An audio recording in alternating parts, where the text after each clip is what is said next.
ya, di bahu, di cincin semua. Wah, hebat sekali ya. Terus saya bilang, tinggal satu yang belum dipasang. Ya, di mana Bing? Ada dulu Panglima marah-marah sama saya. Ya sekarang sudah pensiun juga. Satu lagi Pak belum dipasang. Di mana Pak? Di pantat kita itu belum dipasang bintang 4. Kalau dilihat dari belakang kan, wah, bintangnya hati-hati dia jenderal. Karena kan dari depan semua udah. Bayangkan aja. Di wing pakai bintang, di mana-mana ada bintang. Terus saya dimarahin, kamu Bing mulutmu tuh, aduh nggak karuan. Terus saya bilang, lihat Pak Dirman, lihat foto Pak Dirman, di mana bintangnya? Nah, bingung nggak bisa jawab. Lihat foto Pak Dirman, ada nggak bintangnya? Bintangnya di mana? Tahu nggak Pak? Di hatinya. Jadi jenderal itu harus punya hati, kalau kata Pak Yusuf. Makanya selalu dia berpikir, di hatiku anak buahku, bukan di anak buahku jadi bangsat. Makanya seperti Rembo kita ini kan, dia bunuh anak buahnya. Aduh, saya kadang-kadang mikir ya. Saya kalau di rumah tanya aja anak buah saya yang kalau di rumah. Begitu saya pulang, saya harus tanya dulu, kamu udah makan belum? Dia dulu yang saya tanya, kamu sehat belum? Kamu sehat nggak? Ada sakit nggak? Itu. Saya dulu di Taruna kalau habis latihan ya makan di lapangan, saya berusaha yang terakhir. Kepemimpinan ini lebih sadis, lebih kejam, lebih bengis, lebih dahsyat daya hancurnya. Bisa membunuh jutaan manusia hanya gara-gara kepemimpinan. Bukankah Hitler dengan kepemimpinan manipulasinya berapa juta orang Yahudi mati?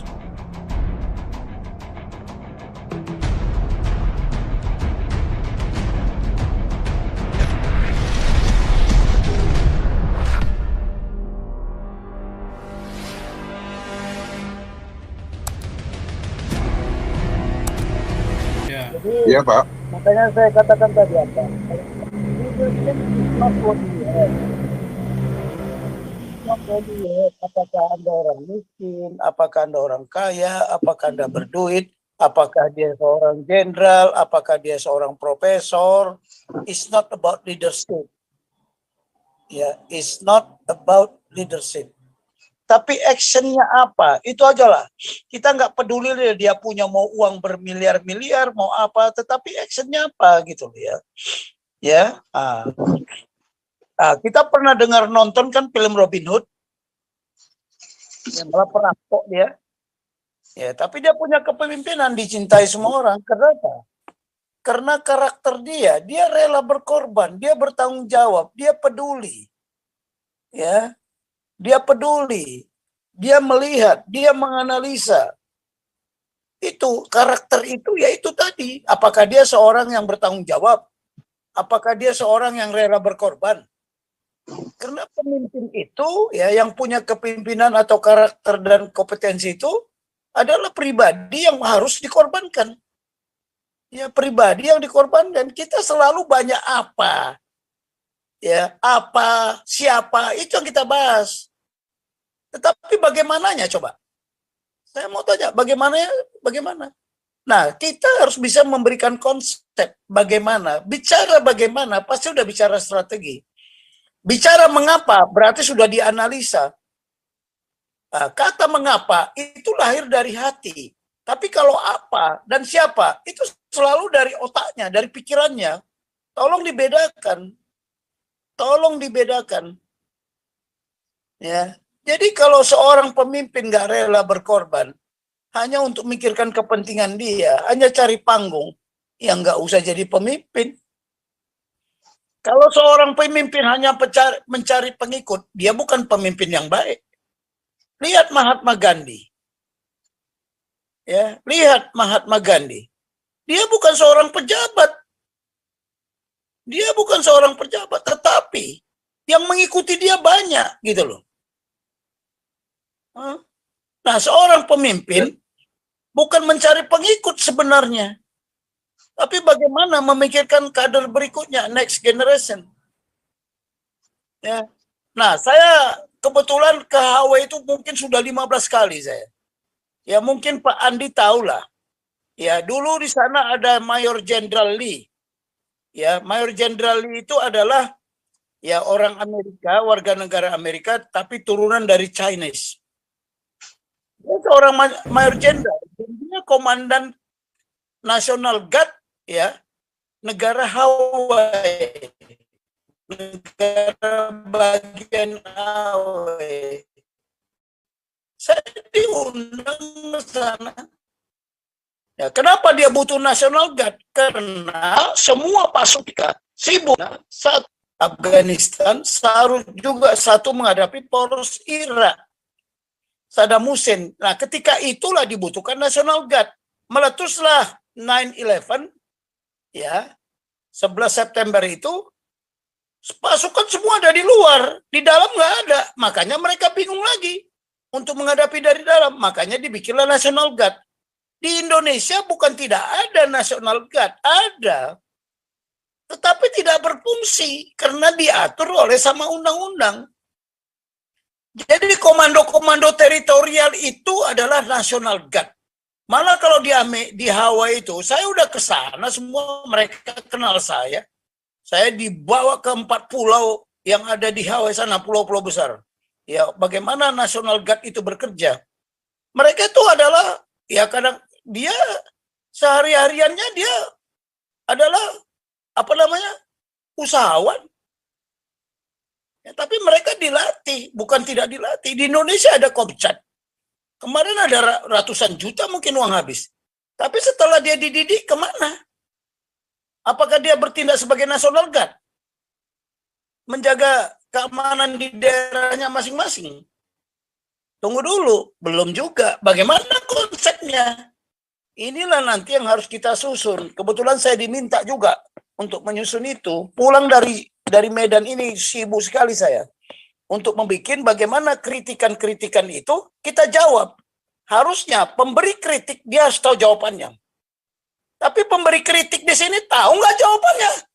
Bagaimananya? Coba, mana konsepnya? Nah, saya mencoba menggunakan strategi yang pernah digunakan. Artinya apa? Bagaimana desa mengepung kota?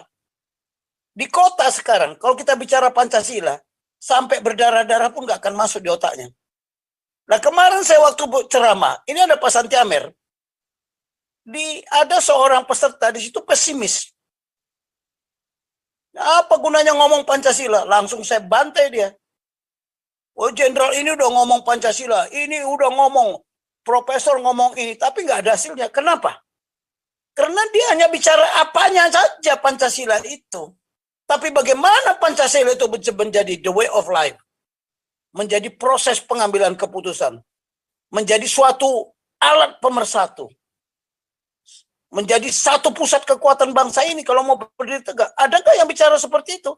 Bicara pusat kekuatan aja nggak tahu, terus bagaimana? Bicara bahwa Pancasila itu merupakan strategic vision, juga banyak yang nggak tahu.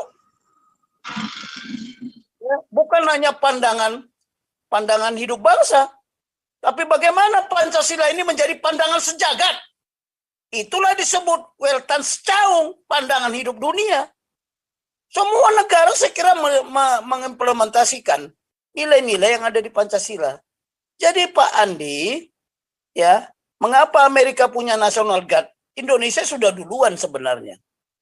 Ya, komando distrik militer, komando teritorial, itu sebenarnya National Guard. Tetapi sejak reformasi, mereka dikunci, dipidana, dikerangkeng, nggak bisa berbuat apa-apa. Bahkan dulu satuan teritorial itu mau dibubarkan, coba bayangin. Nah, ide membubarkan itu bukan hanya dari luar, tapi dari tentara sendiri. Baca aja, buka aja rekam jejak beberapa tahun yang lalu. Malah dari militer sendiri tidak menginginkan ada Koter, sebagian besar. Tapi kalau ditanya dia nggak ngerti. Karena memang ilmunya, kompetensinya cuma sampai di situ, walaupun dia berbintang pangkatnya. Sekarang kan kita bukan lihat bintangnya. Ya. Saya pernah ngomong sama para jenderal ya sebagian waktu itu. Kita sibuk ini setelah reformasi, pangkat itu ada di topi, ada di tongkat, ya, ada di bahu. Kalau ada stick golok juga ada di Istigoloknya juga ditaruh pangkat bintang. Mobil di depan bintang, di belakang bintang. Ya, di bahu, di cincin semua. Wah, hebat sekali ya. Terus saya bilang, tinggal satu yang belum dipasang. Ya, di mana Bing? Ada dulu Panglima marah-marah sama saya. Dia sekarang sudah pensiun juga. Satu lagi Pak, belum dipasang. Di mana Pak? Di pantat kita itu belum dipasang bintang 4. Kalau dilihat dari belakang kan, wah, bintangnya hati-hati dia jenderal. Karena kan dari depan semua udah. Bayangkan aja. Di wing pakai bintang, di mana-mana ada bintang. Terus saya dimarahin, kamu Bing, mulutmu tuh, aduh, nggak karuan. Terus saya bilang, lihat Pak Dirman, lihat foto Pak Dirman. Di mana bintangnya? Nah, bingung nggak bisa jawab. Lihat foto Pak Dirman, ada nggak bintangnya? Bintangnya di mana? Tahu nggak Pak? Di hatinya. Jadi jenderal itu harus punya hati, kalau kata Pak Yusuf. Makanya selalu dia berpikir, di hatiku anak buahku. Bukan di anak buahku jadi bangsat. Makanya seperti Rembo kita ini kan. Dia bunuh anak buahnya. Aduh, saya kadang-kadang mikir ya. Saya kalau di rumah tanya aja anak buah saya yang kalau di rumah. Begitu saya pulang, saya harus tanya dulu. Kamu udah makan belum? Dia dulu yang saya tanya. Kamu sehat belum? Kamu sehat nggak? Ada sakit nggak? Itu. Saya dulu di Taruna kalau habis latihan ya makan di lapangan. Saya berusaha yang terakhir daripada teman-teman saya. Makanya mungkin pengamatan para pengasuh saya, makanya saya diberi bintang Kartika Tanggonku Salah. Saya biarkan teman-teman saya dulu makan. Ya, biar dia makan dulu, nanti sisa-sisanya biarlah saya. Ya memang itu tidak perlu saya kasih tahu sama pemimpin, tapi pemimpin melihat, pengasuh melihat. Sama dengan kita ini. Bayangin para pejabat enak-enak, naik mobil, telepon dibayarin, apa actionnya? Coba, kita mau tanya dulu lah. Mana konsepnya? Nggak ada konsep. Jadi kalau Pak Andi bilang bagaimana? Ya dari desa mengepung kota. Tapi jangan desa hancur. Kenapa desa? Karena desa adalah suatu wilayah di mana pusat kekuatan itu masih ada. Masih ada rasa tenggang rasa, masih ada peduli, masih ada saling gotong royong, masih ada saling menghargai, menghormati. Ya, kalau di kota sekarang mana tahu rumah sebelah siapapun dia nggak mau tahu, siapapun yang sebelah juga nggak mau tahu dia. Coba lihat aja ke klaster-klaster, datanglah ke rumah, tahu nggak dia siapa yang tinggal di sini? Nggak tahu. Satpamnya pun kadang-kadang nggak tahu. Saya di klaster saya satpam saya bilang, awas kamu kalau saya tanya ini siapa rumah nggak tahu, awas. Catat semuanya. Kalau perlu KTP-nya difotokopi, biar saya tahu. Karena kita beragam-ragam. Kalau ada teroris di situ, mana tahu. Teroris itu harus, dia akan sembunyi di tempat yang aman. Ya, di tempat dia pikir dia aman. Ya, jangan salah. Makanya muncullah. Ya, kemarin dia teroris-teroris yang ketangkap itu, bukankah di tempat yang aman? Hati-hati loh yang begini. Jadi bagaimana desa mengepung kota? Jadi dimulai dari anak-anak kecil karena ya nilai-nilai Pancasila ini udah terabaikan. Bahkan dibumikan. Makanya mari kita bumikan Pancasila, ya dikubur. Berapa tahun sudah terkubur? Anak-anak itu nggak ngerti Pancasila. Tahu aja tidak. Tahu aja tidak cukup, harus dipahami. Kenapa? Best knowledge, ya, best understanding, best decision making proses. Jadi kalau tahu aja tidak dipahami juga percuma.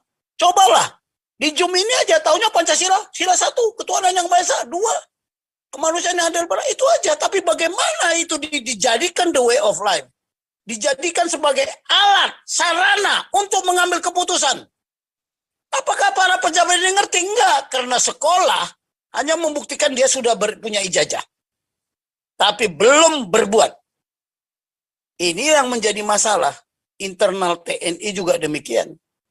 Internal Polri juga demikian. Hampir semua institusi negara nggak tahu. Makanya kalau tahu coba ngomonglah dari sini. Kalau saya ditanya, saya jawab. Saya jawab. Ya, jadi bagaimana strateginya? Ya kita mulailah dari desa. Karena desa itu mungkin ya, kita berasumsi, masih belum terpolusi. Ya, terpolusi hedonisme. Ya, tapi juga sudah sebagian desa. Desa yang di kota, ya sudah. Ya, tapi desa-desa yang di pelosok ini, jadi kita harus mengepung dari pelosok-pelosok. Nah, kemudian kita harus tahu wilayah mana yang dominan. Yang dominan apa? Masih menghargai nilai-nilai Pancasila. Yang masih bahwa nilai-nilai Pancasila masih ada di hatinya. Memang ini harus kita analisa. Jangan sampai dia digrogoti. Backthrough-nya apa? Terobosannya apa? Tidak lain melalui pendidikan dan pelatihan. Pendidikan aja tidak cukup. Tapi pelatihan, kenapa? Pendidikan itu hanya transfer knowledge. Tapi pelatihan transfer skill. Transfer transfer skill, kompetensi, keterampilan, seni dan sebagainya. Supaya dia bisa mengimplementasikan kepemimpinan. Sorry ya, saya agak keras. Selalu orang ngomong apa dan siapa. Tetapi bagaimananya? Coba uraikan. Siapa yang bisa menguraikan? Saya tegas-tegas ngomong. Coba mana konsepnya? Makanya kemarin saya marah waktu saya memberikan ceramah. Ada seorang begini-begini pesimis. Saya marahin dia. Karena dia menuduh, oh jenderal ini sudah ngomong ini, jenderal sudah ngomong ini. Artinya dia menyepelekan saya kan? Nggak ada artinya Pak Tobing ngomong kan begitu. Oh saya damprat, keluar dari ruangan. Tanya apa Santi Amer? Dia pesimis, nggak ada optimis. Saya bilang, karena tidak ada yang mampu menjabarkan ini. Saya sengaja kasih tanda tanya. Siapa yang bisa mikir? Anda bisa mikir? Nggak bisa. Jadi jangan tunggu jenderal ngomong. Bukan ngomong yang kita dengar, tapi actionnya apa? That's leadership. Oke, saya kira 2 sudah saya elaborasi. Ya, tapi kita buka pertanyaan lain lah. Dan sudah kita bicara strategi. Ya, saya salah dulu. Setuju Pak Jenderal. Banyak orang bicara Pancasila, mereka nggak ada actionnya, cuman teori doang. Akhirnya kita yang dengar pun capek hatinya kan, capek hatinya. Terus kita juga jengkel, munafik juga nih orang bilang Pancasila gundul peang kan. Karena nggak ada aksinya. Beda kalau kita ini kalau ngomong Pancasila, kita jabanin bener, mau sampai mana kita jabanin, ya kan? Konsekuen. Kalau sampai nggak konsekuen, kita hantam terus sampai jadi. Kalau nggak berarti Pancasilanya salah, kudu bubar.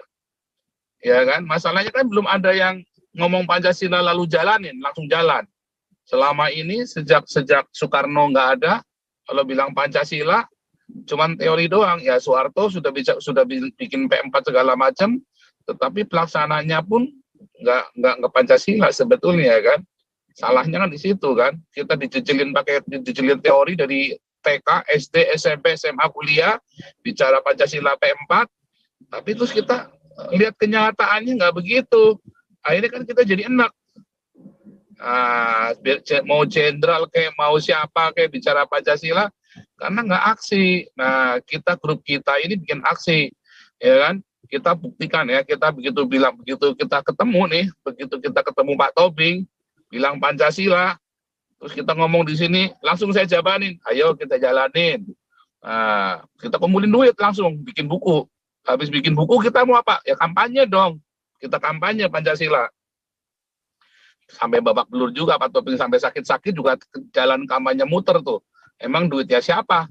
Ya kan nombok iya. Waktu itu kita kan gak jelas keuangannya masih Senin Kemis. Hari ini kita lumayan ya. Saudara-saudara banyak dukungan. Makanya saudara dukung ya. Kita kampanye, kita keliling, kita bikin galarua, kita aksi bener-bener, kita gugat. Ya kan ini Cilegon mau kita hantam ini Cilegon ini kan. Kurang ajar ini wali kotanya anti Pancasila, harusnya di penjara tuh. Wali kota anti Pancasila begitu harus di penjara. Makanya kita lagi, nah besok hari Selasa kita ada ini ya, Mentawai ya. Mentawai ini kan korban dari ini kan, Sumatera Barat kan sekarang jadi provinsi syariah. Lah Mentawai kan Kristen semua, lalu mau disyariahkan semua. Nah itu disitulah praktek Pancasila kita lawan sampai titik darah penghabisan. Nah, begitu. Nah, kita lagi mau bikin buku kedua tentang leadership Pancasila ini ya. Buku keduanya ini Pak Tobing menulis. Saudara-saudara di running text Anda kita kumpulkan lagi ya untuk buku Pancasila bagian kedua. Bagian pertama kita kemarin sempat terhalang karena ini ya pengurus-pengurus yang masih tunggu-tungguan masalah organisasi. Sekarang organisasi kita sudah legal, Yayasan Galupa, Galarua, kita legal, seperti sudah jelas semua. Kita siap diaudit, kita siap untuk bukan semuanya kita terbuka transparan. Nah, saudara-saudara, untuk buku Pancasila masuk ke Galarua, tapi langsung ke rekening Pak Junias Tobing. Ya, jangan bingung nanti kita ya, supaya jangan kecampur-campur. Jadi saudara-saudara yang tergerak, ya, lihat untuk Pancasila, Anda mau Hindu, Kristen, Islam, agama apapun Anda, saya mengundang Anda untuk, yuk kita sama-sama bikin bagian kedua, sampai tuntas proyek Pancasila kita. Ini bukan kita mau ngajak saing sama BPIP ya, bukan persaingan, tapi memang mereka itu lamban sekali, lamban. Kita sudah kampanye kemana-mana, mereka baru bukunya aja kelihatannya belum jadi itu mereka. kita sudah kemana-mana, saudara. Sidikalang 1.200 anak, ya 1.200 anak dan remaja kita bikin ya kampanye Pancasila. Kita coba saudara, apa kita lakukan udah kemana-mana saudara. Dan kita kalau bilang kampanye Pancasila, duitnya dari mana? Apakah negara support kita? Enggak saudara, dari Anda. Dari Anda untuk Anda. Luar biasa. Lanjut Pak Santiamer, terima kasih. Baik, saya mau tambahkan satu lagi tadi, ya. Jadi yang ditanyakan Pak Andi tadi, yang dari Hawaii, ya, masalah Tuhan yang mana? Ya, saya tulis di buku kita itu, di situ ketuhanan, bukan Tuhan yang Maha Esa, konsep ketuhanan yang Maha Esa. Ketuhanan itu milik semua agama dan kepercayaan punya konsep ketuhanan. Waktu saya ceramah kemarin di mana di Medan, banyak yang nggak tahu siapakah Tuhannya orang Buddha. Konsep ketuhanan orang Buddha seperti apa? Tidak ada yang pernah bertanya. Tanyalah, ya, tanyalah orang-orang yang katakan Buddhis itu, biksu tanya, siapa Tuhannya? Siapa nama Tuhannya? Ke Hindu juga demikian. Makanya di buku itu saya bilang, mereka kaget. Loh, kami baru tahu. Ya karena nggak mau tahu kan? Nama Tuhannya orang Buddha, mereka bilang apa? Nirbana. Tapi orang Hindu dia bilang Brahman. Konsep ketuhannya itu dia bilang Brahman. Tapi menyebut Tuhannya Sang Eyang Widiwasa. Ya saya bilang apa? Terserah. Semua agama, kalau Anda percaya kepada agama, ya silakan. Surga Anda punya masing-masing kok. Kok rebutan surga? Surga itu banyak tempat. Tidak kekurangan tempat ya di kerajaan surga, saya bilang. Bukan surganya tempat Bapa. Kalau di Bapa itu cuma 3 yang boleh duduk di sana itu. Hanya Bapa, Anak dan Putra, ya, dan Roh Kudus. Kalau di di sekitar surga, ya boleh siapa saja. Malaikat juga mungkin ada di situ. Ya, orang-orang suci juga mungkin ada di situ. Ya, tapi saya bilang kalau surga itu terbuka untuk semua agama kepercayaan. Kalau menurut Anda bahwa Anda punya surga, ngapain rebutan? Tapi kalau ke neraka nggak usah rebutan lah, nggak usah rebutan ke neraka, ya kan? Kalau ke surga kenapa rebutan? Ini yang harus kita tanya. Makanya kita selalu bertanya mengapa dulu. Nah sekarang keadaan kita negara ini carut marut, mengapa? Ya kembali lagi kepada kepemimpinan. Saya berapa kali mengatakan bahwa dunia ini sedang terancam pembunuhan massal secara besar-besaran. Ada akibat perang. Mau perang sekecil apapun.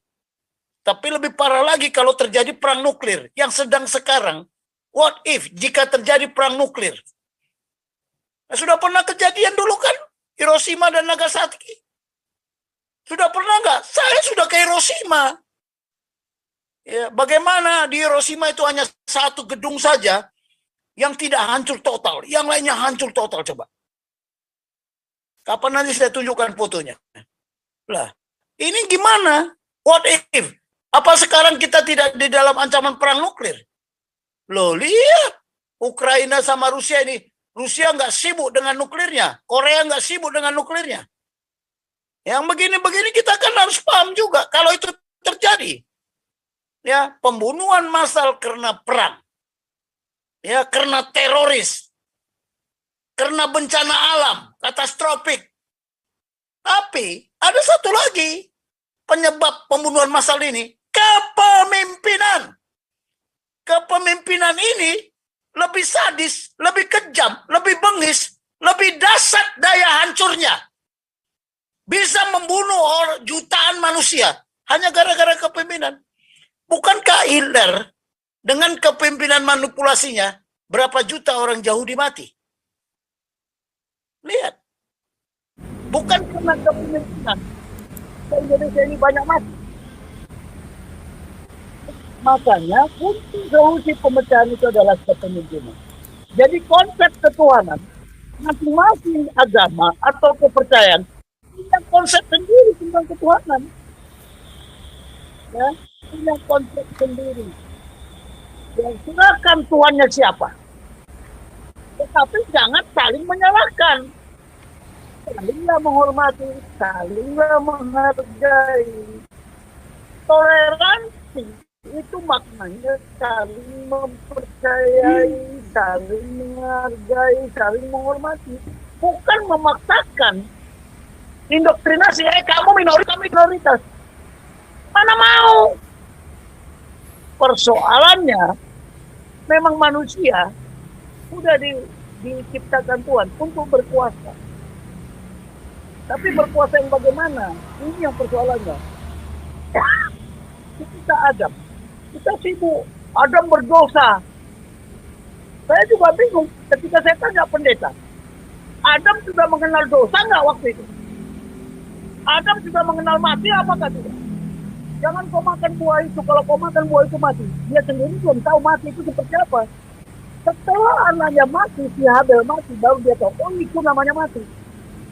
Pertanyaan kita selalu bilang turunan dosa Adam lah, dosa ini. Adam tidak berbuat dosa karena belum ada kata dosa waktu itu. Tetapi dia melanggar konstitusi kerajaan Tuhan.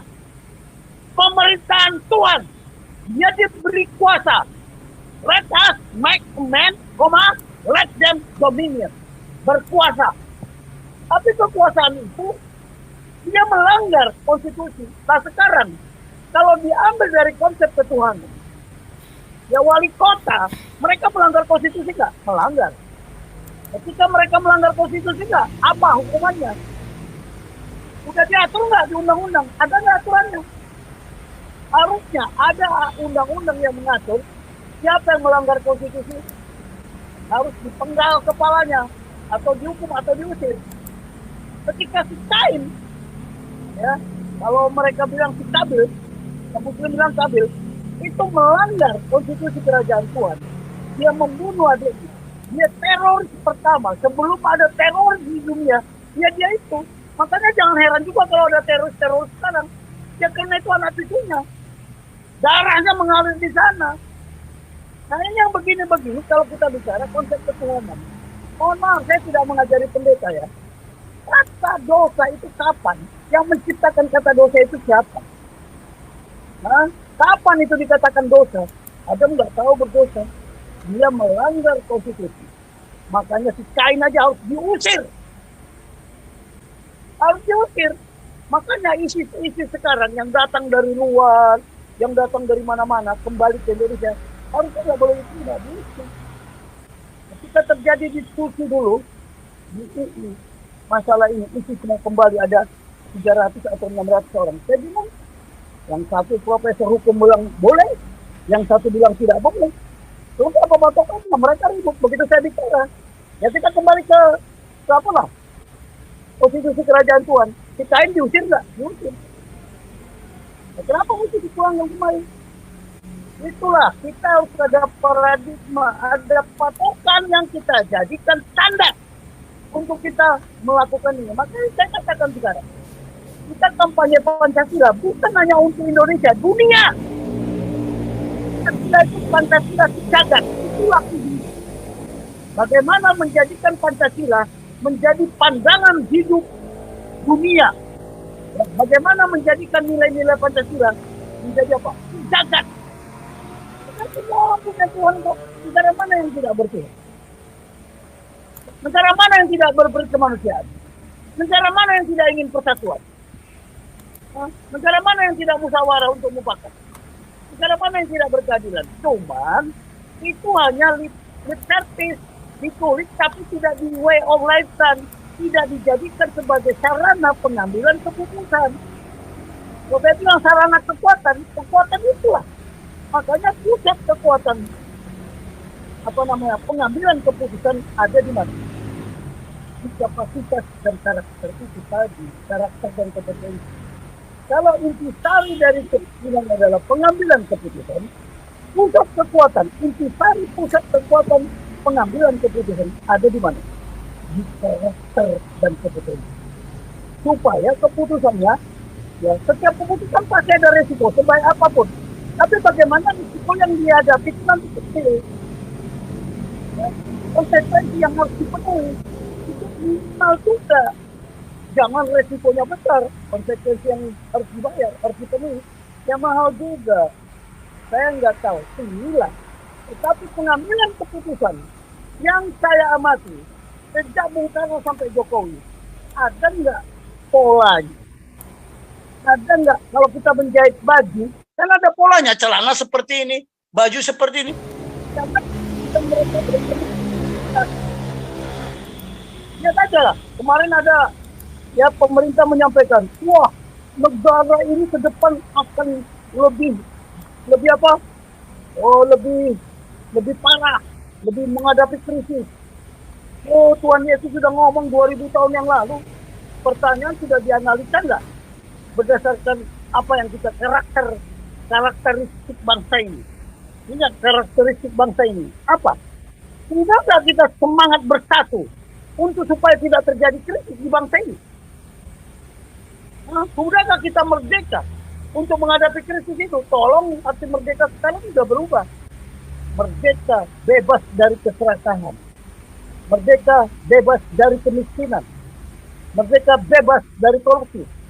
Merdeka bebas dari penganiayaan. Itulah kata merdeka. Bukan merdeka dari penjajahan, sudah berubah. Itulah dikatakan transformasi. Lihat bagaimana ulat bertransformasi menjadi kupu-kupu. Kita bukan transformasi, bukan reformasi. Kita konsepnya tidak jelas. Konsepnya tidak jelas. Mana konsepnya? Tanya itu Amin Rais yang katanya tokoh reformasi. Nggak ngerti dia. Sekarang dia yang direpotkan sendiri. Ya. Tolong dibikin otonomi daerah, dibikin ini enggak tahu. Ayo mereka berhak. Ini rakyat saya. Komod, soalnya udah nggak sama lagi. Bupati satu, bupati ini nggak sama lagi. Isinya nggak sama, misinya nggak sama. Karena bukan konstitusinya, bukan pembukaan Undang-Undang 45. Konstitusinya udah kita isi. Bukankah dia menggunakan pemerintahan dia sendiri? Nah yang begini-begini bagaimana menyatukan kita ini? Kita ini tidak bersatu sampai saat. Bagaimana kita bisa utuh kalau kita tidak bersatu? Tapi bersatu bukan hanya isi kepala, hatinya itu loh yang penting. Bisa nggak bersatu?